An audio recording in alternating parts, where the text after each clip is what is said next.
Welcome to Holly's Business Pharmacy, supported by the fantastic Dell Technologies. And today we're going to learn about how to live a calmer life. I'm going to now bring on Lauren, who is an expert. That's what we're here for, isn't it? The experts. Thank you. Lauren, introduce yourself for everybody, and then we're going to get right in with that first question, which is, can you explain the central nervous system? So but hi, do let everyone. us know who you are. Here, and thanks to Holly for having me. My name is Lauren Baird. I am a Scottish, as you can hear from my accent, psychotherapist way up in the Highlands.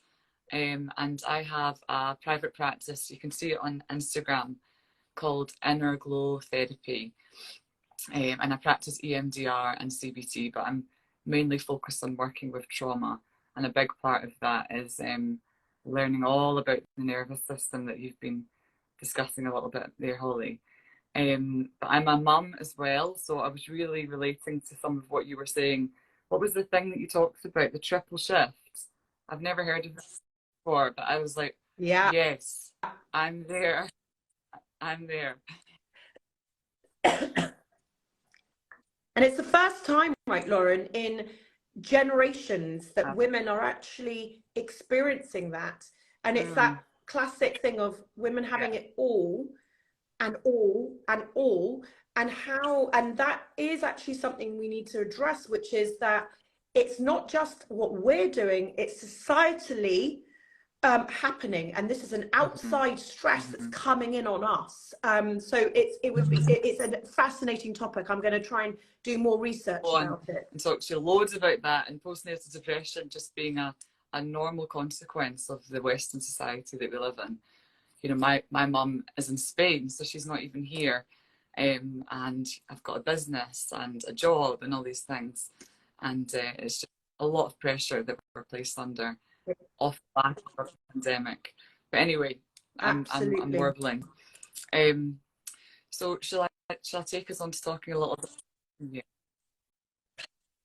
Please explain what the central nervous system is. It's highly complex. I'm just going to keep it really, really simple. It's this highly complex part of our anatomy that is really just running in the background. It's invisible. You know, we don't really see what it's getting up to, but we feel it in our bodies. So it's always scanning in the background, looking for threats, looking for danger, but also we can it's also looking for safety, because I guess at the end of the day, we are animals, we're mammals. And we kind of forget that. We're like, no, we're people. But no, we're really animals. We've still got a kind of very mammalian brain that works. So the nervous system kind of controls it. We've got our brain, and then we've got sort of, it goes all the way down into our spine, and then it's got lots of little parts that move off into all our major organs. So it controls our breathing, it controls all of our kind of bodily functions, but it also controls all of our survival responses. So it's constantly sending signals from our brain into our body. And if you want to kind of understand it a little bit more in a bit more detail, some people to kind of look out for are Deb Dana and Stephen Porges, and you can find them all over Instagram. Deb Dana, say that again. check her out. She's a psychotherapist. And Stephen Porges, they've created, well, Stephen Porges has created a kind of something called the polyvagal theory, which is all about the nervous system. So I'll kind of dive into that just now. Okay. Okay, well, we'll do a story afterwards, everybody, where we'll find the handles and we'll link it all up for everyone. So don't worry, write it down, but we'll also do the hard work for you. As different parts of our nervous system, it's helpful actually to think about animals in the wild, actually. So if you think of it's out looking for some prey, let's say it's looking for a zebra, okay? And the zebra sees this tiger coming for it, and it's got its different options of how to survive in the wild. So it's got its fight or flight, So this is the part of our nervous system called the sympathetic nervous system. And we have this part too. And with fight or flight, you know, the zebra's got the option of, I am out of here, I'm running as fast as my little legs can carry me, and I'm running off in that distance there. Or it's got the option of fight. So put them up, let's go for it. Now we have these aspects to our nervous system too. So there could be a trigger in our environment, and we might not have the tiger, but we've got the stresses of day-to-day life. So, you know, I don't know, you're driving along the motorway, someone cuts you up, boom, you get raging, you're like, ah, how dare you cut me up? So you're in that kind of fight rage mode. So when we're in this kind of activated, sort of mobilized for danger mode, we're really feeling a lot of really intense emotions, rage, anger, you know, your heart rate is just like pounding in your chest, your blood pressure is really, really gone up. And in fact, I actually had a wee bit of flight coming here, Holly, because I'm like, oh my goodness, what happens if I come onto Holly's Instagram live and I sound like such an idiot? I'm just not going to show up. I'm just not going to show up today. You know, so I have all these thoughts. So that is my nervous system live sort of showing me, just don't go. It would just be safer if you just stayed in your cozy house, having cups of tea and eating chocolate, okay? And you actually might notice that if you're going into something really stressful, you've probably had that yourself, Holly. You're going into like a big meeting or something, and you're thinking, oh my goodness, how am I going to cope with this? So that kind of like can come online for us. And to some extent, it can be quite helpful to us because it can really help us to perform. I always say, like, before an interview, I feel like that too. But once you kind of get going, it does help you to kind of perform and do well. Yeah. Yeah. Yeah. I completely agree with you. And that's that thing of avoidance, isn't it? You know, you avoid it. Oh, I'll just cancel that. I won't do that.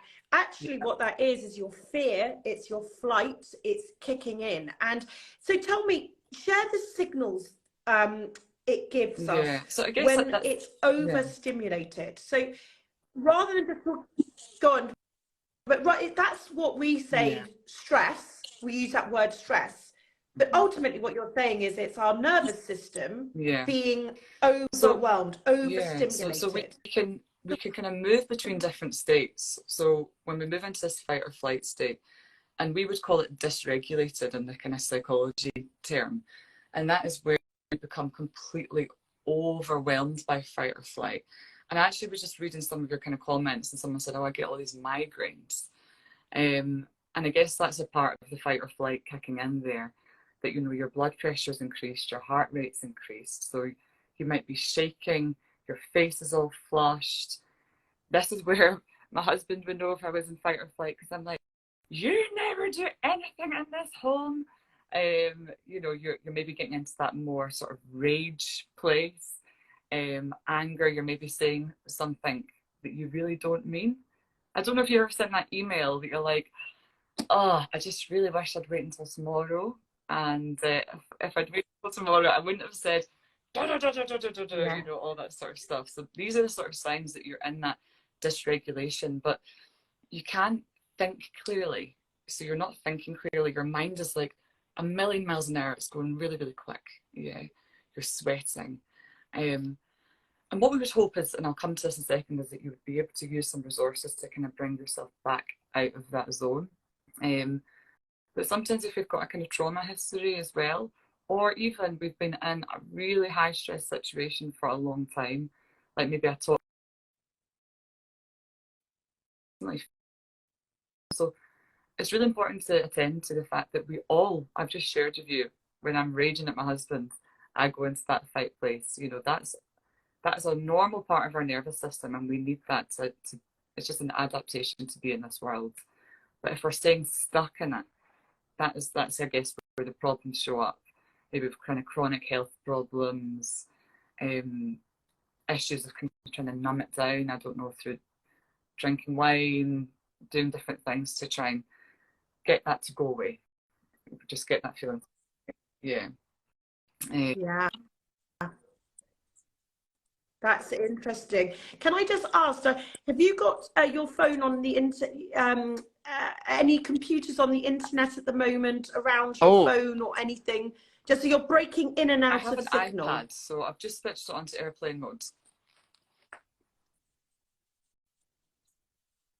Yeah, if you just do that, that sometimes can help. So we actually literally can physically look like we're basically overstimulating our nervous system. We can actually then act like it, as you said, arguments where we're saying the wrong thing, we know we're doing it wrong, but you almost can't stop it. I know someone in my house that potentially has a bit of that as well. And it is always, you regret it, you know, you always regret it, but it's that thing of actually, and I'm going to read out some comments now, how you stop yourself getting into it so quickly, right? That's the other thing. It's that before you go, and I'd love to talk to you, and I'm sure you're going to help us here. How do we stop ourselves leaping in? You know, some people, it takes a bit of time. Some people are triggered and it just happens. And actually it can be life altering. Let me read out some comments to you. Made kind, yes. Health is wealth. The two things that can change everything. Bieber London Jewelry, mindset, yes. But Holly, community like this one and your inspiration and motivation is bliss. Well, that's lovely. Thank you. Lillian May Studio, thank you so much, Holly. It's so kind of you to share this with us all. It's really helping me. Sparkles Eco Shop, this flight mode can happen to me before big events. I have to tell myself that my brain is playing tricks on me and it's actually not reality. Brown Cow Food Co. I read that stress is the result of things you have to do getting in the way of what you actually want to be doing, a sign to maybe readdress the balance. A question, how do we distinguish stress that is not doing us any good from a healthy dose of pressure to perform our best? I find that I perform my best when I have pressure, deadlines, so and I I'm guess you're setting getting a goals. benefit there, aren't you, out of performing well and meeting all your goals. I guess when it's starting to get in the way is when it's starting to impact your mental health. You know, you're at burnout, you're highly anxious, you're overthinking all the time, you're getting migraines and headaches. So it only works until it doesn't work. So when it stops, yeah. Yeah, So okay. yeah, It stops yeah, producing a positive effect and you're not getting any yeah. effect or you're getting negative, that's when you know.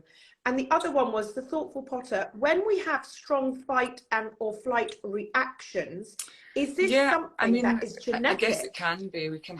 We know from genetics that we might be more predisposed to being in that kind of fight or flight, sort of hyper-vigilant way of living in the world. There can be impacts from our trauma experiences as well. So we might have grown up in a house where someone did constantly fly off the handle, and that will have affected our nervous system. So when I was talking earlier on about the nervous system is scanning for threat and danger all the time in the background, it's in the background. We're not constantly saying, is there anything in this room? It's just scanning in the background. And if we are in, I don't know, a room and we see someone that unconsciously maybe reminds us of something from our past, then we can go straight back into that fight or flight. So that's what I mean. There can be a kind of a trauma history behind it as well. Yeah. Wow. Wow, God, that is fascinating because so much of us have histories, right? We have so much of all of this, don't we? Yeah. We have our how we were brought up, our parents, our friends, our brothers, sisters, and things.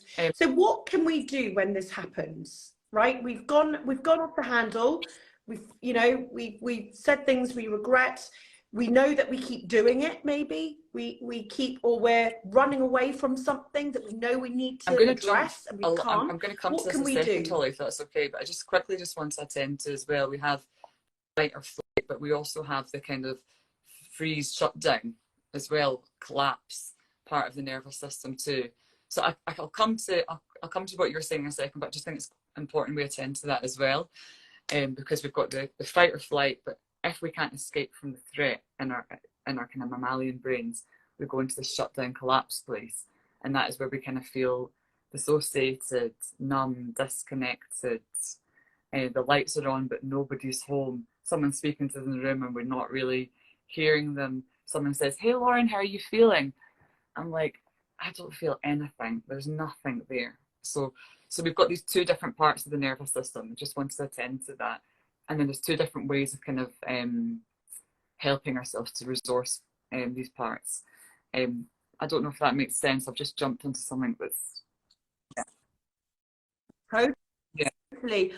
I mean, totally, completely. It's almost when we, I know that this community will really empathize with the thought of giving up, right? So that must be also the shutdown. It's just like, this isn't working. I'm giving up. I hate my business. I'm not doing this. Forget it. Done. I'm like, I hate this job. I'm awful at this job. I'm closing the doors. So yeah, we can go into this real kind of shutdown collapse mode. And actually quite a lot of time that's where depression sits as well. That's where hopelessness sits. I'm closing this business down. And a lot of shame as well. And this can be quite a dark place to be in as well. But we notice very different. Yeah. Completely. You know, I'm not good enough. I'm awful. All that kind of thought process can kind of go on for us as well. And what's really hard about the kind of shutdown part is that we go inwards. We don't want to speak to your community you've got here. You don't want to speak to your community. You just want to stay in your little hole hiding away, if that makes sense. Yeah, absolutely makes sense. So tell us then, we're going to be doing some breath work after you. So one of my last questions is, tell me about when this happens then. So either I'm fight and flight, or I've actually given up. I'm not. So there's two I'm different not there. ways what of can working we do? with this, I guess. So what we want to do is really just get to know our nervous system. Earlier on, I chatted about Stephen Porges and the polyvagal theory. They've got loads of stuff online, so go and look at that. But I'll post some stuff on my Instagram stories. But you're wanting to really get to know your nervous system. So when are the times that you fall into fight or flight? Are there certain triggers? So keeping like a trigger log, like maybe in your diary, your phone, noticing when I'm in this situation, this keeps happening to me, and maybe just jotting down what's happening, how you're feeling, what were the thoughts that were kind of going through your head at the time. You can just do it on your iPhone as well as you go. You know, noticing as well when the kind of freeze comes up for you, or the kind of shutdown collapse dissociation. But what we're wanting to try and do, and you're wanting to use sort of different resources for each. So when you're in that fight or flight, you're wanting to down regulate, okay? Because you're really overwhelmed and high stress, high anxiety, high heart rate. So you're wanting to try and down regulate. So that is using your breath work to try and bring down your heart rate, come back to the present moment. Use your senses. So noticing, like, what can you hear? What can you see in the room? You know, what can you smell? The part of the nervous system that I've not chatted so much about as well is our kind of social engagement system. So our connection, and this is when we rest and digest, we connect with other people. Our heart is open. We're more mindful. We're more present. So when we can kind of connect with people, someone that you trust, someone that you care for, even just, Holly, I was nervous coming onto this, and I'm like, I'm not coming. And then I see your eyes, so I'm looking at you just now, and I'm connecting with you. That is my social engagement part of my nervous system. My heart rate's already coming down just through that, just through looking at you and being here with you in this moment. And I guess all this community has got that social engagement system as well, which brings, like, so much connection and openness and presence. Like, you might have even felt before you came along today, oh, I'm tired. You were saying I'm not well, but when you maybe come onto this platform and you've got all these people that you're connecting with, it opens up that curiosity and compassion. Yeah. Absolutely. It's my tonic. I mean, I would sit on this, it would bore everyone stupid, but I would sit on this all day long. I always gain energy. And I love what you say about my eyes. Yeah. I'm glad you're looking at my eyes. I'm looking at your eyes. I love people. And actually, maybe that comes from that old saying, you know, a problem shared is a problem halved. It's that's what we need. We need that. And actually, that's where loneliness must fuel stress, because you don't have that ability. I'm conscious of the time. I'm so fascinated by this. Tell me, you said one of the things that we spoke about just before you go is the word glimmers. You know, glimmers of hope, glimmers of things. I love that analogy. You know, so you're in fight or flight, whatever, you calm it down and you have a glimmer of. Tell me more about that. So in the nervous system, we're always scanning for safety and threats. So glimmers are looking for the things in our environment that make us feel safe, that make us feel good. So for me, it's like picking up my cat and like smelling her fur, which smells like little biscuits. And I'm like, that's a glimmer. That like helps my nervous system come back down into the present moment and being here. You might have a glimmer, something that you enjoy that brings you happiness, that makes you feel really grounded and present. So that's a glimmer. So when I talked about the trigger log, do your trigger log, but do a glimmer log as well. Yeah, I was going to say, do a glimmer log as well. I think that's lovely to do that. I'm 100% going into iPhone, putting my notes in, and I'm going to have triggers and glimmers. What a lovely thing to learn there. Openness. It's fantastic. Tell everyone, you've got an Inner Glow Therapy newsletter, haven't you, that we can sign up for? You've got a new e-course coming out in the summertime that we can sign up for. Will we learn all of this through your Instagram? Nervous system and my e-course is all going to be about this information here. So if you want to learn more, just pop on my Instagram page. You can go into the link tree and you can get into my website there. And well done, thank you. Glimmers and triggers, we'll remember you forever. So we are now going to be joined by lovely Sophie. She runs a company called Mind Your Club, and I hope you get as much as I get out of this. So my real mission is to help people understand the power of their breath, because I strongly believe that it is the key to a really deeply happy and fulfilled life. And a lot of what Lauren was saying was actually, you know, releasing some of those triggers, bringing in those glimmers in much more of a, you know, let them feature much more in your life. And something I've written down, I'm going to say it now so I don't forget, is that people say fear is excitement without the breath. And I know that this community has so much creativity, inspiration, and excitement, but there's so much. We're so scared of losing it that we forget to breathe. And so if we can come back to that place of grounded, you know, where we're anchoring on our body and we're breathing properly, then, which I'll talk about, then we really can feel those very exciting and amazing moments that we're creating, and which is why we started. And before you start, like everybody, I'm sharing Sophie with you all. Follow her, join her courses, everything, because it's fundamentally been a life changer for me, because now I use breath work as maybe in the past someone would have prescribed antidepressants or beta blockers. Now I haven't been, but I'm just saying that is literally the effect it's had. It's had a powerful effect on me. You believe breathwork is the key to unlocking happiness and fulfillment.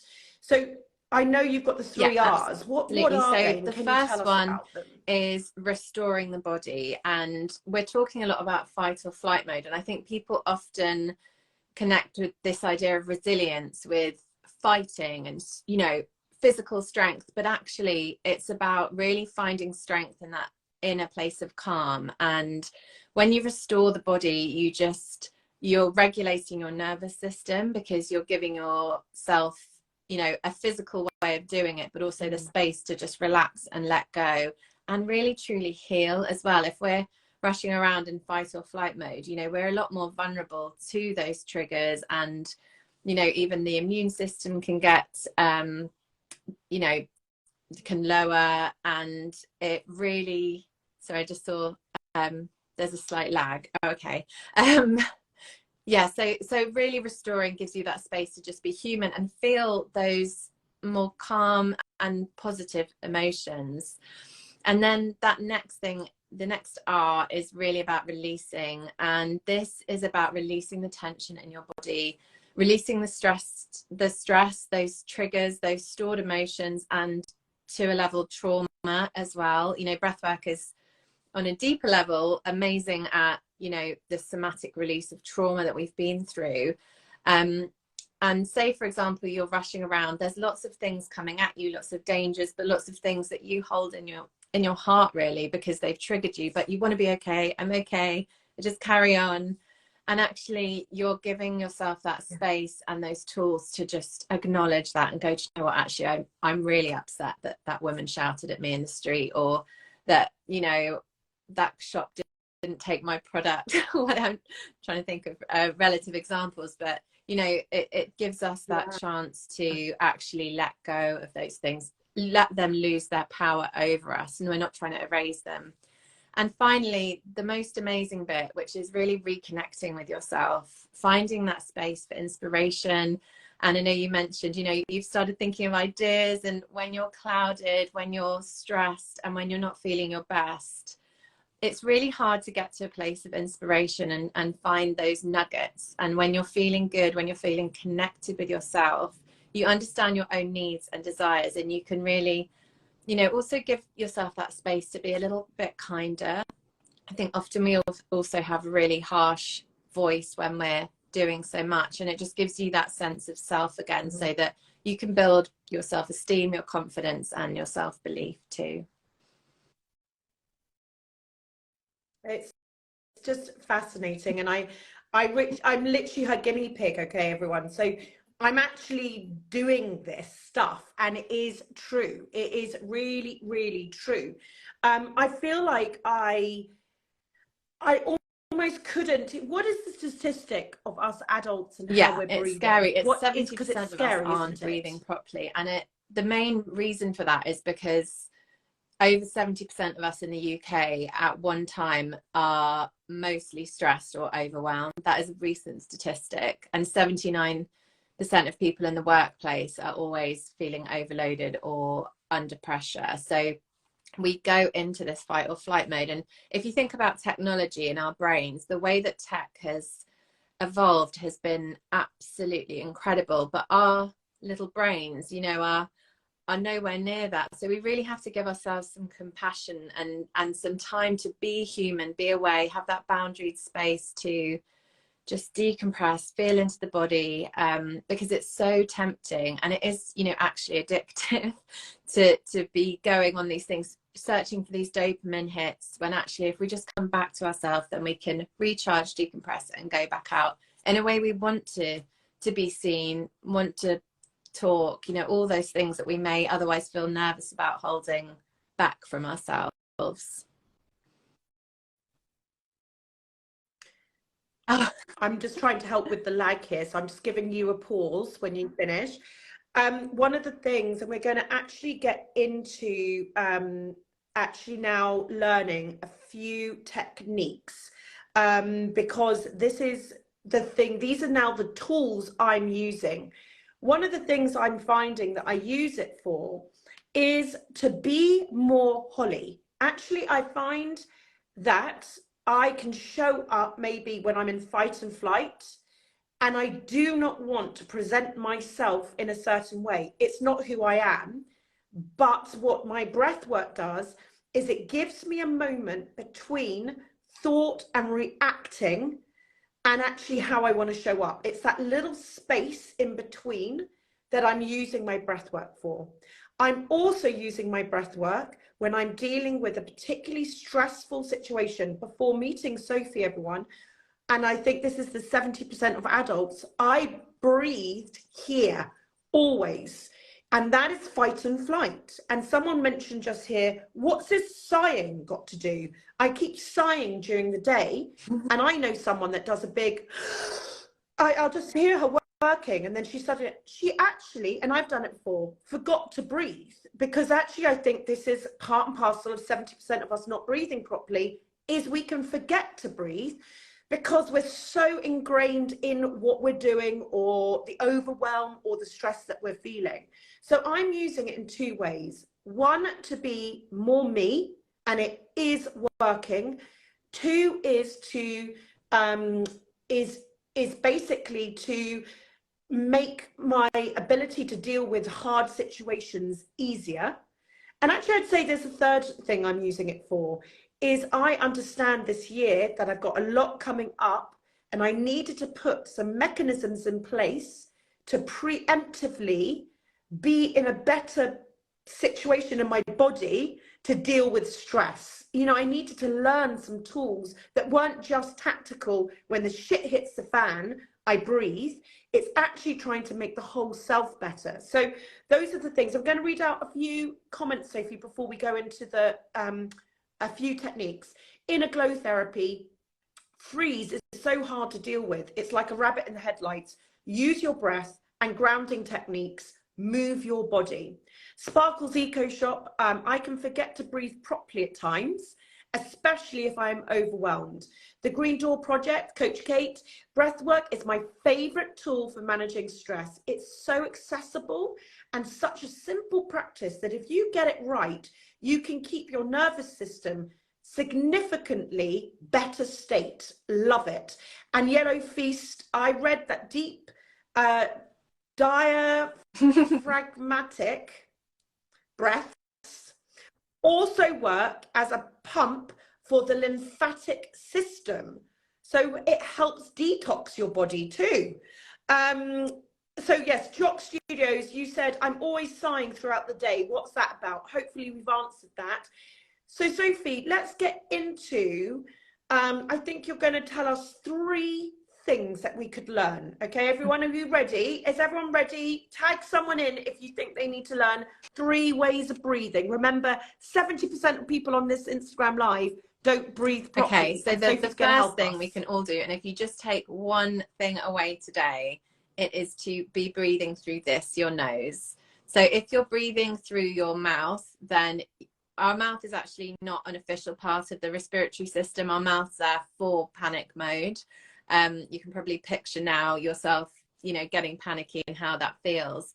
But just breathing in and out through the nose, you're taking in the right amount of air, and taking in too much air might sound like a good thing. It's not. It's kind of the same as eating too much food. Your body has to do something with it. Your body gets fatigued having to deal with it. So breathe through the nose. It also goes through a chemical process that means that the air can be really efficiently used. So breathe in through the nose, which connects to the diaphragm.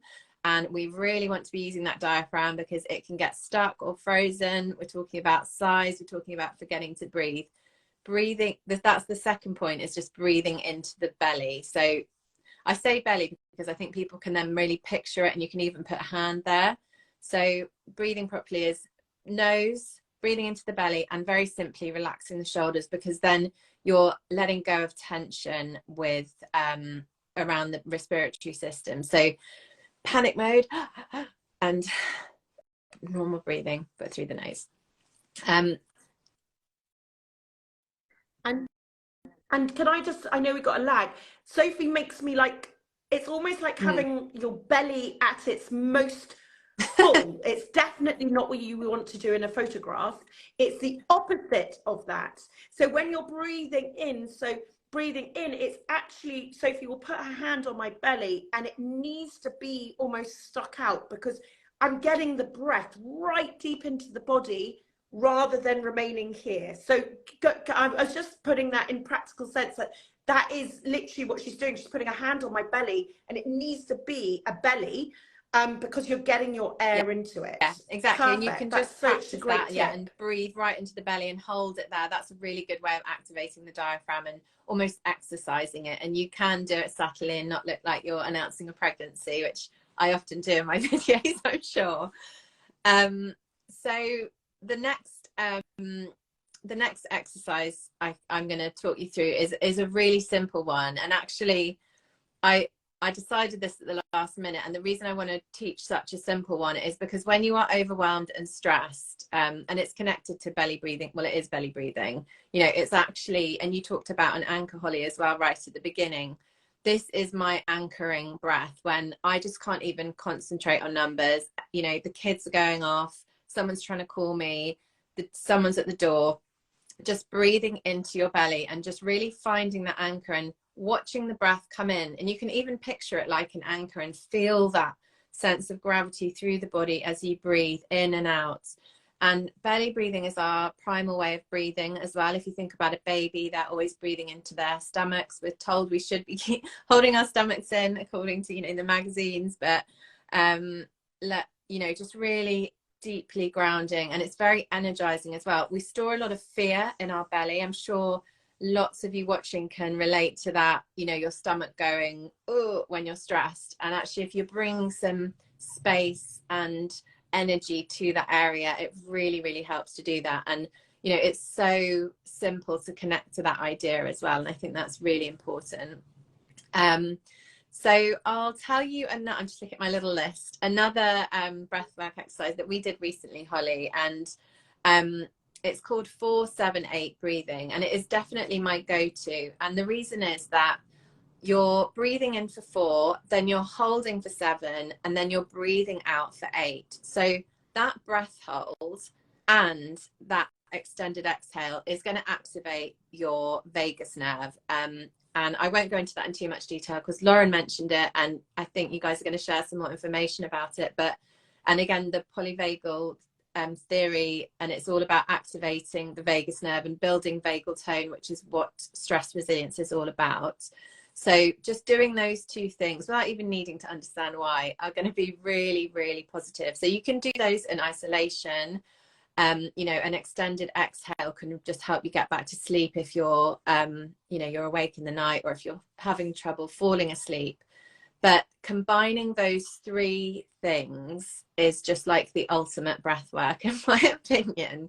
And if that breath hold is too long, or if you're pregnant, or if you're just not feeling well and that's uncomfortable, that's fine. Just do you on that day. But breathing in for 4, holding for 7, breathing out for 8 is just a really positive one to have in your pocket, and you can do pretty subtly as well.